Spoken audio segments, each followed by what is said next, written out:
Hey everyone, तो सेबी की जो नई रूल्स है जो 3 अक्टूबर 2024 पे जो आए और जो 20 नवंबर से जो कॉन्ट्रैक्ट नोट से या फिर जो प्रीमियम से जो है लॉट साइज जो है इसके ऊपर जो है चेंजेस होने वाले हैं, इसके ऊपर बात करेंगे।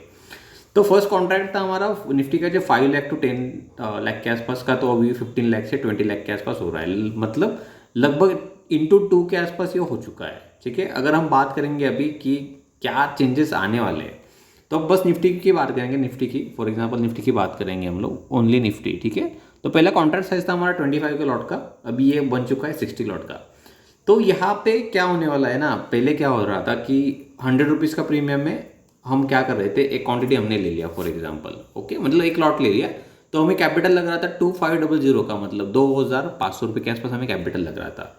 लेकिन अभी जो कॉन्ट्रैक्ट नोट है ये बनने से क्या हो रहा है ना, न्यू लॉट से ये 60 का आ चुका है। तो 100 रुपीज़ का प्रीमियम अगर आपको लेना है अभी फिलहाल, तो ऑब्वियसली आपको 60 क्वांटिटी बाय करना होगा, राइट।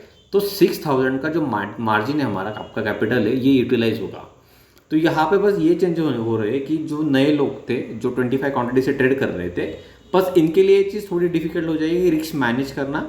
और जो सीखना चाहते हैं, जिनको मतलब अगर सीखना है, ट्रेडिंग सीखना है, ऑप्शन बाइंग में जिनको आना है, ये चीज़ उनके लिए ईजी थी 25 क्वांटिटी का। अभी थोड़ा ये डिफिकल्ट हो जाएगा क्योंकि क्वांटिटी 60 है। अगर गलत ट्रेड ले लिया तो लॉसेस होने के चांसेस है वो ज़्यादा बढ़ जाएंगे। ठीक है, तो मेरे ख्याल से रिस्क मैनेजमेंट जो है इसके ऊपर ज़्यादा बड़ा इम्पैक्ट होगा। जो छोटे प्लेयर्स है उनके लिए, जो बड़े प्लेयर्स है उनके लिए इम्पैक्ट नहीं होने वाला, क्योंकि क्या था ना, अगर पहले अगर बात करेंगे, अगर स्टॉप लॉस 10 पॉइंट का है और 25 का आपका फॉर एग्जांपल आपका क्वांटिटी है, ठीक है, लॉट साइज है आपका, तो 250 रुपये में आप है ना एक स्टॉप लॉस लेके 10 रुपीज़ का आप ट्रेड कर सकते थे। लेकिन अभी क्या होगा, अगर आपको 10 रुपीज़ का स्टॉप लॉस लेना है तो 60 क्वांटिटी का, तो आपको 600 का मिनिमम आपको स्टॉप लॉस लेना पड़ेगा, राइट। तो इससे क्या होगा, जो आपका रिस्क रिवॉर्ड रेशियो है ये बहुत ज़्यादा इसके ऊपर इम्पैक्ट होने वाला है। बड़े प्लेयर्स को कुछ फ़र्क पड़ता नहीं क्योंकि वो क्वांटिटी बड़ी होती है, तो उनका रिस्क रिवॉर्ड रेशियो जो है परसेंटेज में होता है। लेकिन जो लोग सिंगल लॉट से स्कैल्पिंग करते थे, बाकी चीज़ें करते थे, ये चीज़ उनके लिए डिफिकल्ट होने वाली है। ठीक है, एज अ ऑप्शन बायर मुझे ये चीज़ें दिख रही है, इसलिए मैं आपको बोल रहा हूँ। सेम चीज़ बैंक निफ्टी में जो 15 का था, ये भी ये हो रहा है 30। फिन निफ्टी का 25 था, ये 65 हो रहा है। और जो मिड कैप निफ्टी है वो 50 था, वो 115 हो रहा है। तो निफ्टी फिर ये तो हम चलो ट्रेड करते ही नहीं, इसकी बात करते नहीं, इसमें वो क्वांटिटी अभी भी वो वोलेटिलिटी या फिर क्वांटिटी है ही नहीं। पैनकेक्स 15 का था 25 हो रहा है, सेंसेक्स 10 का था, ये 20 हो रहा है। तो लगभग जो है *2 के ऊपर ही जा रहा है, 2 और 2.5 के आसपास ये चीज़ें हो रही है। ठीक है, और जो ठीक है, चलो option as a option buyer हमने चीज़ें देख ली। एज अ ऑप्शन सेलर कौन सी लोगों को क्या डिफिकल्टी मतलब होगी, जो बड़े प्लेयर है ऑब्वियसली बड़े क्वांटिटी मारते हैं उनके लिए सेम ही होगा, ज़्यादा चेंजेस होंगे नहीं। लेकिन जो ट्रेडर्स है जो सिंगल क्वांटिटी ऑप्शन सेल करते थे पहले या फिर हेज करते थे, तो निफ्टी का 25 का उनको अगर सेल करना था तो आपको मार्जिन लगता था 80,000 से लेके 90,000 नेकेड सेल करने में आपको मार्जिन लग रहा था। अभी ये मार्जिन आपको लगेगा लगभग 2 लाख के ऊपर। ठीक है, जो लोग 1 लाख से ऑप्शन सेल कर रहे थे, अभी उनको लगेगा 2 लाख के ऊपर कैपिटल लगने वाला है। ठीक है, तो ये चीज़ ऑप्शन सेलर को इम्पैक्ट करेगी। जो नए ट्रेडर जो कम क्वान्टिटी से ट्रेड करते हैं, ये इनके लिए थोड़ा डिफिकल्ट होगा।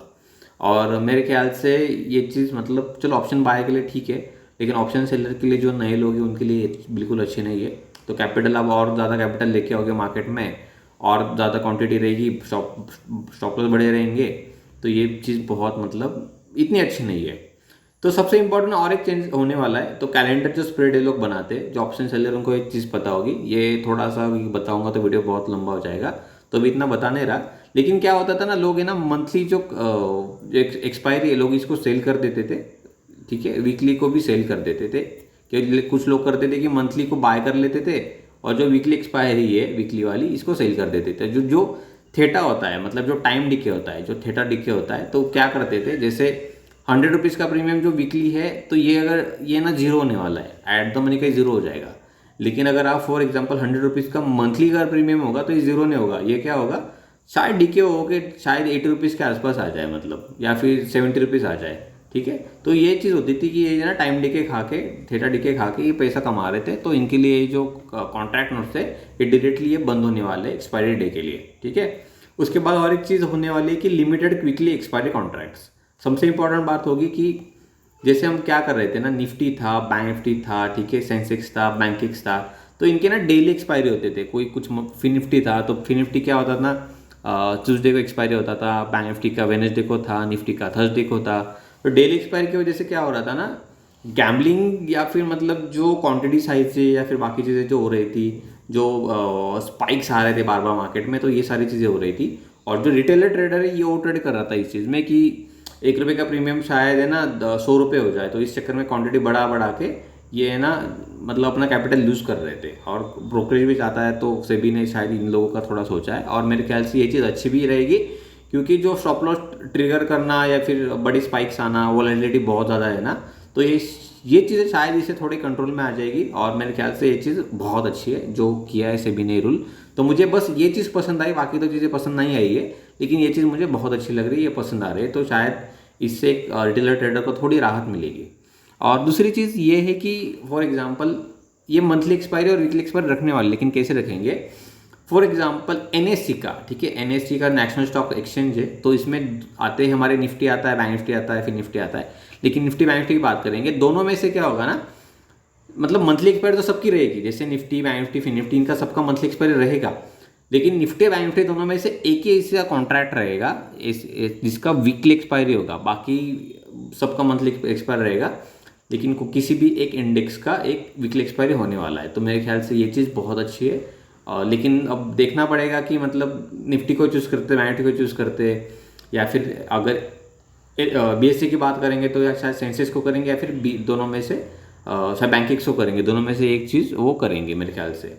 तो देखने वाली चीज़ है, तो मज़ा आएगा। और दूसरी एक चीज़ है कि फॉर एग्जांपल जो एक्सपायरी डे होता है या फिर कॉन्ट्रैक्ट जो भी मार्जिन होता है जब हम सेल करते बाय करते हैं, तो जिस दिन एक्सपायरी होगा, ओनली जिस दिन एक्सपायरी होगा, तो फॉर एग्जांपल आपको 80,000 का है ना फंड यूज़ करना है आपको, ठीक है, या फिर आपको फॉर एग्जांपल यहाँ 80,000 का फंड यूज़ करना है, तो आपको है ना आपके ब्रोकर के अकाउंट में 2% एक्स्ट्रा मार्जिन आपको लगेगा। मतलब 2% एक्स्ट्रा मार्जिन लगेगा, मतलब 80,000 को आप इंटू आप 2% कर लो, आप जितना जो भी अमाउंट होता है आपका, तो आपको वो आपके ब्रोकर में आपको रखना होगा। मतलब शायद सेफ्टी या फिर मार्जिन के लिए, एडिशनल मार्जिन के लिए, और कॉन्ट्रैक्ट्स को आपको सेल करने के लिए फिर बाय करने के लिए वो आपको आपके अकाउंट में आपको वो फंड चाहिए होगा, ठीक है। तो ये चीज़ें तो इतनी बड़ी मुझे लगता नहीं कि इतना बड़ा है कुछ यहाँ पे। हाँ, जो लोग बड़े जो ट्रेडर्स है जिनके पास करोड़ों का मतलब बड़े बड़े जो कॉन्ट्रैक्ट्स होते हैं जिनको सेल या बाय करते हैं लोग, शायद 2% उनके लिए बहुत बड़ा अमाउंट भी हो सकता है। तो हमारे लिए ये चीज़ें इतनी है नहीं, ठीक है। तो डेट्स यहाँ पे दिए कि कॉन्ट्रैक्ट साइज 20 नवंबर से चेंज करने वाला है, एक्सपायरी का जो है 20 नवंबर को ही होगा ये सब चीज़ें। एडिशनल मार्जिन में वो भी 20 नवंबर से एप्लीकेबल होगा। लेकिन कैलेंडर स्प्रेड है ये 1 फरवरी से कैंसिल होने वाला है, तो यहाँ पे आप नहीं कर पाओगे, ठीक है।